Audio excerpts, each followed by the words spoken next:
What is going on? This is episode 24 of Fantasy Baseball Camp. At the camp tonight, we've got BNB underscore Lombard, and we've got BNB underscore Wes. BNB underscore Wes. How you doing tonight? Don't feel too great, but can't let a little bitching and moaning break tradition. So I'm here. Tell us, Wes. How's your team doing? Doing all right this week. Hit a little bit of a lull on Wednesday. Not scoring too many points. Had a really hot start to the week on Monday and Tuesday. Didn't do much on Wednesday. Haven't really done much today either. I don't know. I feel confident based on how many pitcher starts I have remaining, which I think is 6. But I just a little too close for comfort right now. Who are you playing this week? I am playing the one and only Dan Robo Strikes. He is the top of the standings. I believe. Yeah, he's still up there. Yeah. Yeah. The things I want to say, I can't say. I'll text you, Dan. I'll text you, Dan. Yeah, Wes, you're tied for the second lowest score of the week. Thankfully, oh no, third lowest. Thankfully, I don't know. I'm looking at it anymore. But you're towards the bottom half of the scoring, but so is your opponent, Daniel. Yeah. After Tuesday, I was the top scorer, and then everything changed on Wednesday. So everything changed on Wednesday. So you had a good first 2 days. So all right, we'll calm your nerves here before you have to give some waiver wire advice and head over to Tommy. Tommy, how you doing this week? I'm doing good. I'm tired. My daughter's been waking up at 4 o'clock in the morning every day for the last couple of days. She's got an ear infection, and Oh, it's the worst. no, yeah, it's brutal. And then getting ready for a big yard project and do some leaven on my ground, trying to put out some sod, just read the whole thing. So I'm mentally preparing for the tiredness of that to come. Is your fantasy team giving you some tiredness too? You do have the same amount of points this week right now as Wes. Yeah, I'm not overconfident. He's got a couple more pitcher matchups than me, and my pitchers have been so. So I don't know. I'm in a good spot in the standings. I'm not in first. I'm not in last, so I can afford a loss here. And I've got a big week coming up against Ryan when I got a bunch of 2-star pitchers. So I feel good next week. Yeah, I can bounce back. doesn't feel good right now when Nasty Nate's giving up 3 earned runs tonight. He's got 8 Ks, but in line for the loss. Hey, it's a good pitcher when you're like, dang, this guy's got a quality start through 7 innings. That's a bad start. Like, okay, I'm feeling pretty good. I got him. Let's be real. Well, it's probably his last inning there. 7 innings, 9 Ks, 5 hits, 3 earned runs. Yeah. Let's see. I mean, Texas. Make that 10 Ks. Oh, I'm only seeing 9. He just ended the inning to make it 9. You watching it or something? Did he? Yeah. Yeah, I'm watching it. Yeah, the game day must be ahead of your line. Yeah, big inning just ended it. So he's got 10 strikeouts with a quality start through 7 innings. 9 strikeouts. 9 strikeouts. So I'm feeling pretty good if that's a bad start. show me a worse one. Yeah, if that's your floor, I mean, you're doing pretty good. I don't know how I'm losing if that's the case. See, a quality start. Yeah. Yeah, but he may get the loss. Hopefully, he gets no decision. It's the Rangers. They should score 27 runs in the next 2 innings. I'm feeling pretty good about my team right now. I'm facing BNB underscore Coshaver. We're neck and neck. Poor guy has the third most points, and he is losing in this week's matchup. That's the worst. It'll be a close one. He's still got 3 of pretty good pitchers in Elder, McClanahan, and McKenzie. But as we know how pitching goes, it can't be trusted this year at all. You never know what kind of balls are going to be in that type of game. Yeah, I think we brought it up the other day. Something feels like the MLB's circulating those juice balls in between different games, It's like randomly Spencer Strider gives up 5 earned runs, and you're like, something doesn't feel right. They admitted last year, or in previous years, to putting in different balls. And I think it was Yeah, they did. 2021. I think they said they admitted also, and they changed balls in the middle of the year. Yeah. Yeah, and Um, they'd never admitted to the Aaron Judge with the golden ball rumor that I saw, but it would not surprise me if they're just taking the juice balls and putting them in different games. for the Yankees, especially, yeah, Aaron Judge, yeah. I don't put anything past Clown Fred. So, all right. Well, this is episode 24. This is our waiver wire episode, first episode of the weekend. It is our week 12 prep. So we're going to name players. If you haven't listened to us before, we're going to list off two players each here of who we think could either be a start for you or who we think you should pick up. And with that, let's start with you, Wesley. What are you advising this week for our listeners? Yeah, so the first guy that I'm going to mention, I picked up in our league. He was the number 35 ranked prospect last year going into the season, so going into the 2022 season, and he had an absolutely disastrous 2022. He hit 211 in 2022, and it basically catapulted him off of the top 100 list. So he Luis Matos. At this point in time, you've probably seen him on Twitter. You've seen something about him on Instagram. He's been all over social media because he has been destroying the minor leagues. And I mean, destroying. I mean, he was hitting 398 in AAA over 116 at-bats. And to top that, between AA and AAA this year, he was striking out less than 10%. And he was walking almost 13%. So walking more than he was striking out, and he's hitting 398 in AAA to go with that. If you look at his minor league stats, he is a 2020 potential guy. So even before his horrible 2022 season, in 2021, he was 15 home runs and 21 stolen bases. Even in 2022, 11 home runs, 11 stolen bases. So he's got the skill set that you really want to see in fantasy, where he can steal bases, he can hit home runs, he can slug. He's just a really great athlete. He's going to play outfield. I think he's going to start in center field for the Giants, but really interested to see what he can do. That type of skill set typically, lessens the learning curve, but he can do it all, man. I'm curious to see where Pipeline will put him when they do the re-ranks. Assuming he still has minor, rookie eligibility when they do the re-rank, typically around the draft time. I imagine he'll be on the top 100, likely in the top 50. So really interested to see that. Yeah, that's Luis Matos. Is that how you say his last name, Matos? This is where everyone comes to hear how to pronounce new players that just got called up. If you've listened to any of our other podcasts, we are not great at the pronouncing of names. Luis Matos is what I'm going to go with. I want to say it's Matos. Matos, almost like Latos, like Matt Latos of the Reds in the previous years. Yeah. So if you're trying to search for this guy in your league, it's Matos, and so that's Matt. That's huh? Matos. Matos. He is rostered in 44% of CBS leagues. So it seems like he's got a pretty good following, at least of the people that follow the minors guys. Yeah, that's If you didn't see the news, Mitch Haniger broke his arm on the Giants, and so that's where the spot opens up for Luis here. Luis has scouting grades of a 60 hit tool. It's really good. A little bit about average power tool, above average run tool, and above average field tool for an overall grade of above average at 55. 2022, am I seeing here, Wes? He won Defensive Player of the Year in the Arizona Fall League this last Fall League. He did, yes. So now, I mean that singular thing is going to provide him more opportunities. Just the defense alone.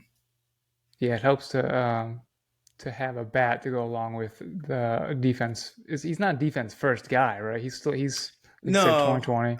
I mean he's an all around good player. I wouldn't necessarily call him a 5-tool player. Arm is good, above average. He's not quite Ronald Acuna, but when you watch this guy play, you watch his swing, you see the things he can do.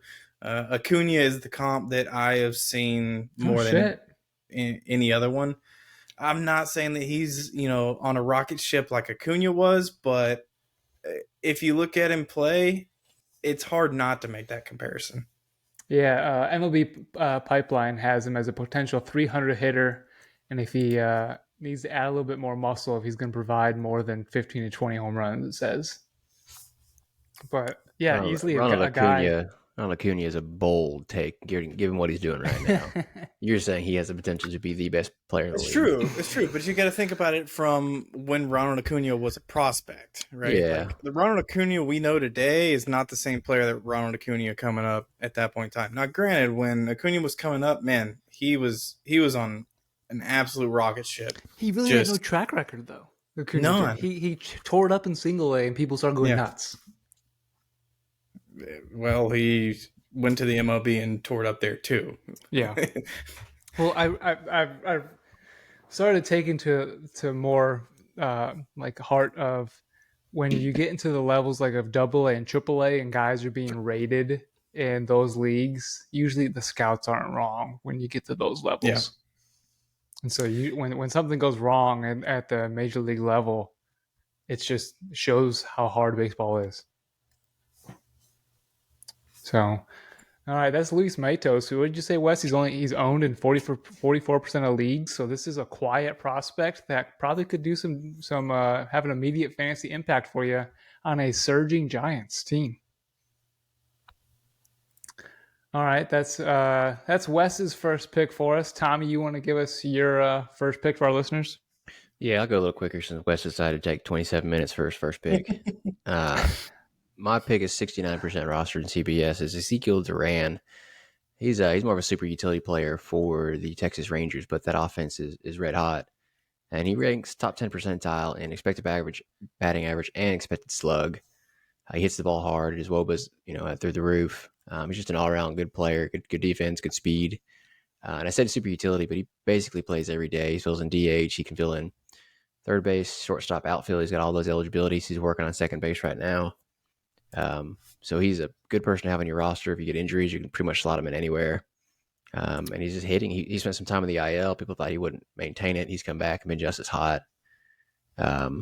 He's got a pretty good walk percentage, and strikeout rate's right at league average. So I mean, usually anything you look for in a super utility player, just to throw wherever you want. So that's gonna be my recommendation for the week. Yeah, that's in the red hot Texas batting lineup. Where's he bat in the order? Do you know? He kind of jumps all over, but it's middle, typically 6-7 spot. Okay.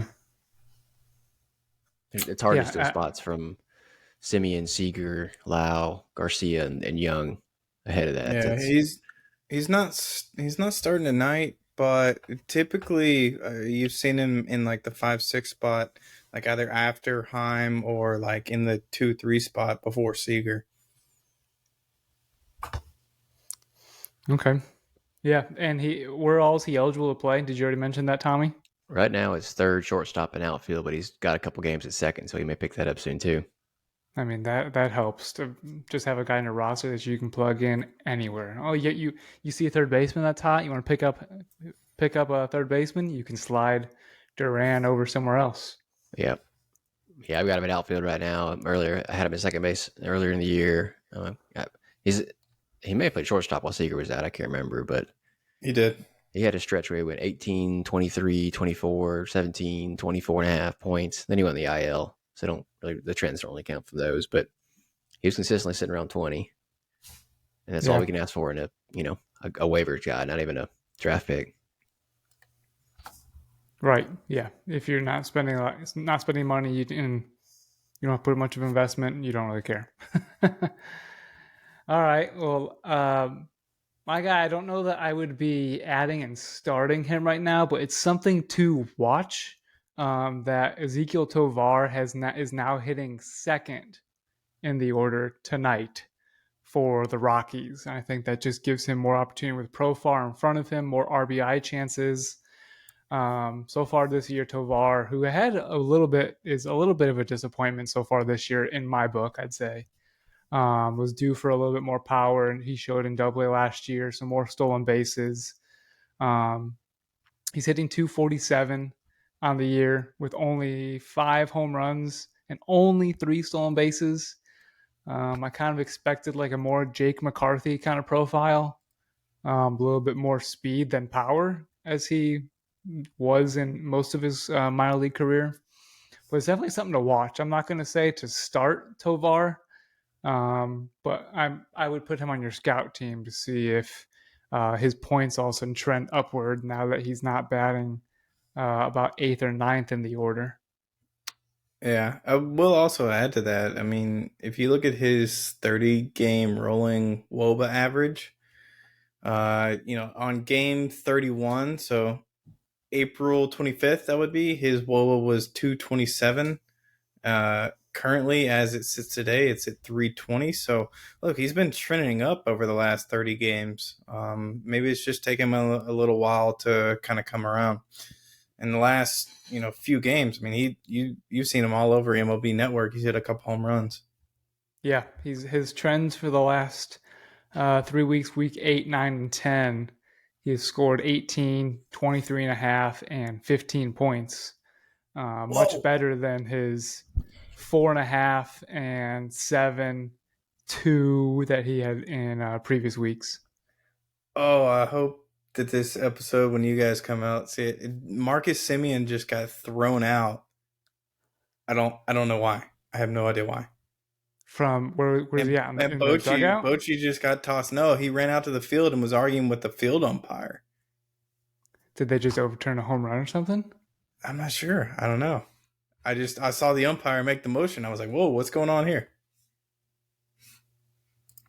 Okay. Well, when you said timeout for a second there, and then said Simeon, I thought you were about to say Simeon just got hurt. No, he just got tossed. Much better than hurt.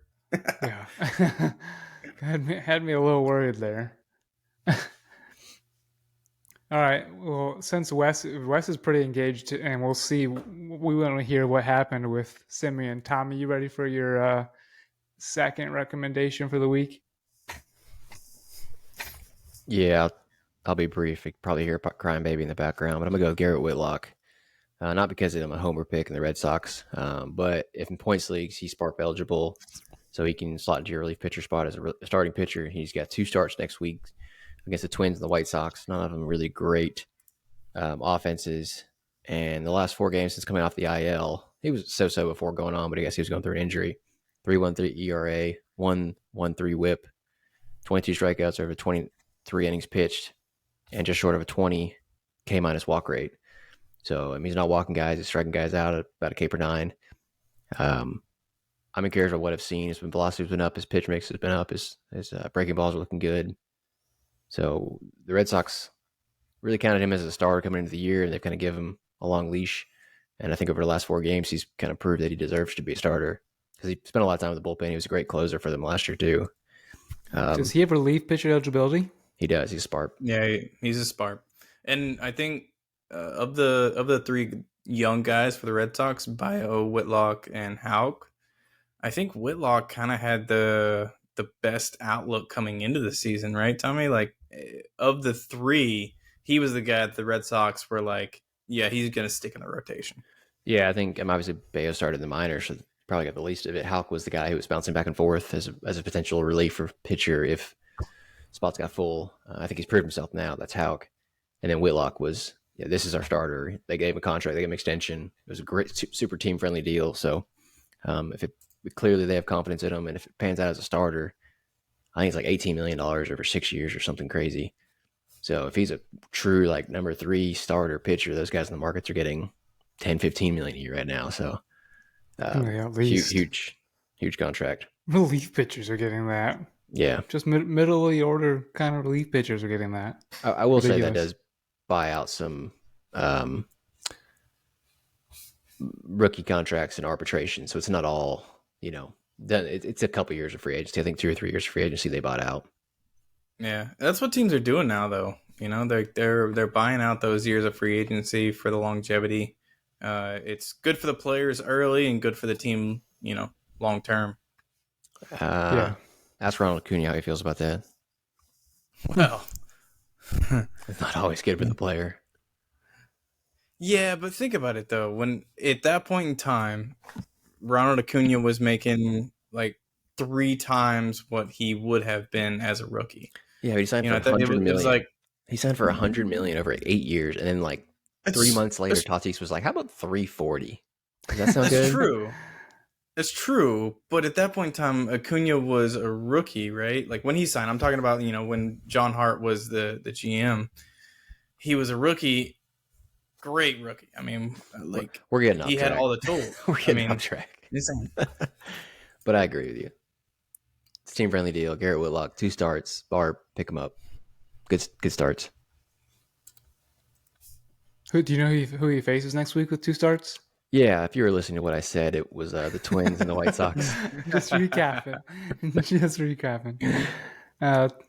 2 mediocre starts. His name was Garrett Whitlock, by the way, if you weren't listening. Oh, is that who you recommended? Yeah. He plays for the Red Sox. Team-friendly deal. Hey, Wes, how's Simeon? Do you ever figure out what's going on? So I think from what I can tell, he got called out on a check swing.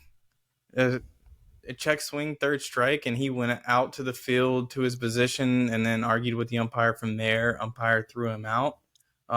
Ezekiel Duran is now in the game for Simeon at second base. So I know we just mentioned him. That's one more game towards eligibility. There we go. Yeah, now he's probably going to be second base eligibility eligible right pretty now. soon now. Was that his 5th But yeah, one?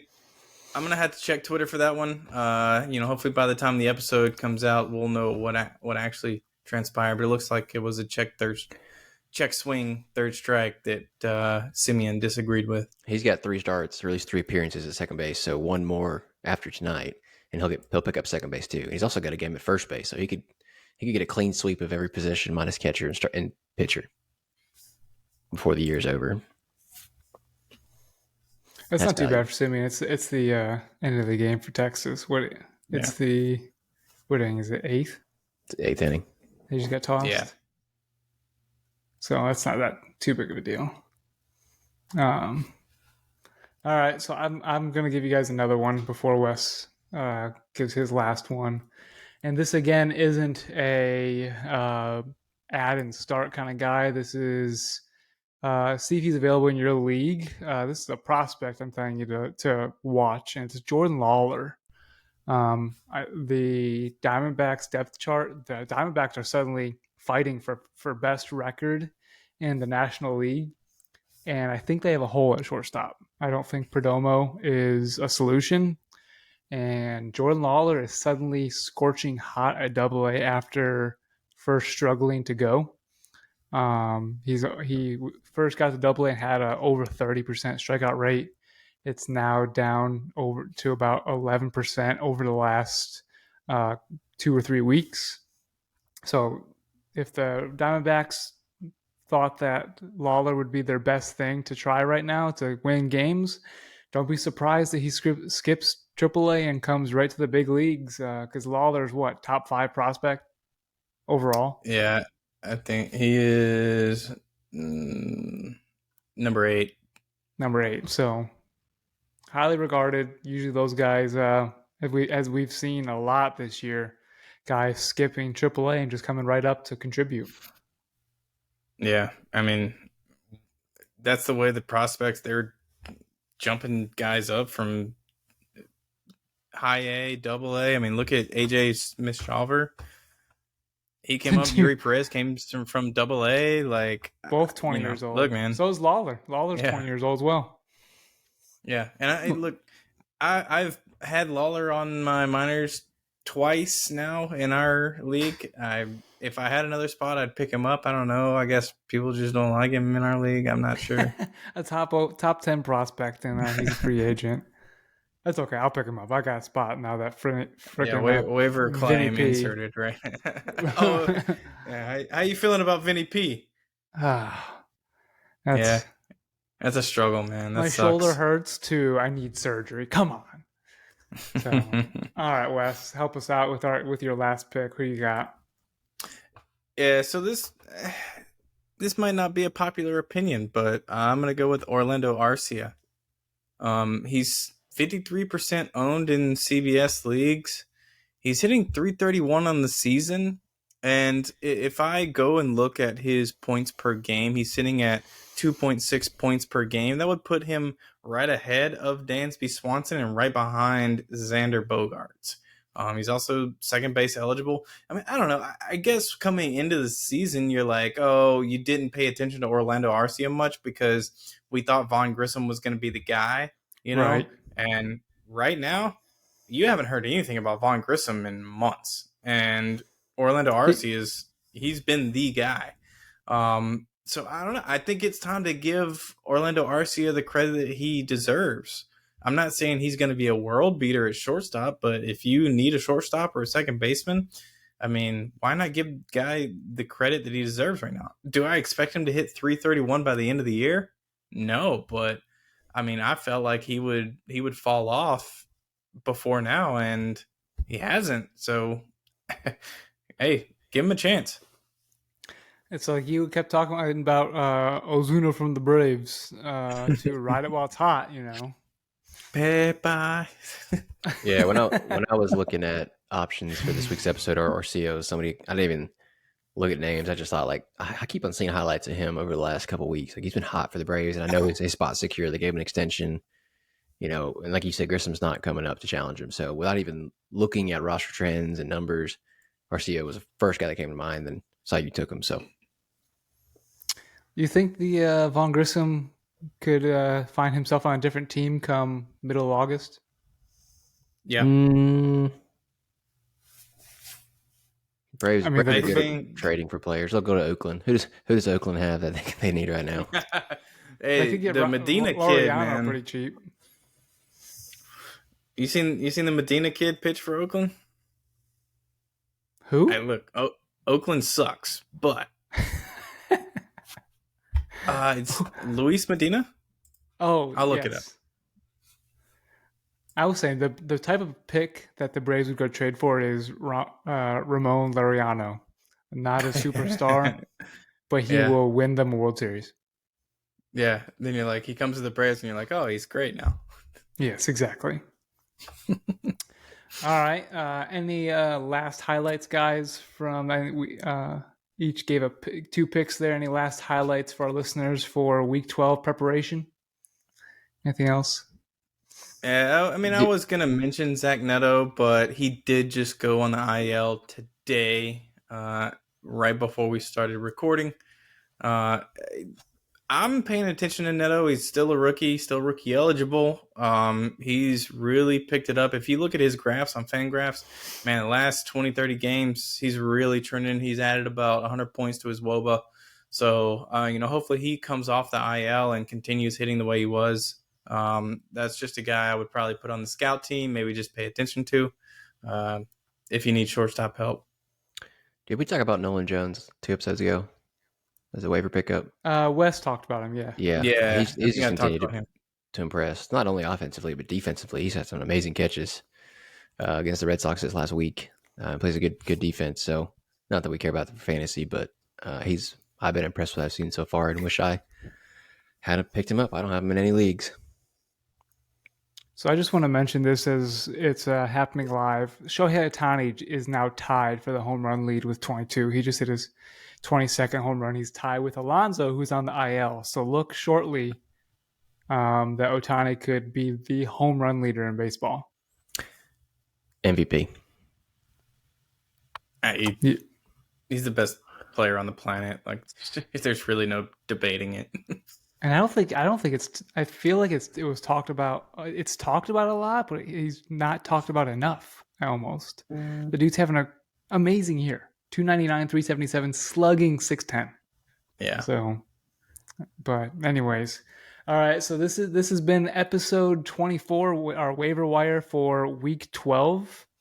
I'm Michael. That's Tommy. That's Wes, and we'll catch you guys in the next one. Bye-bye. You both waved.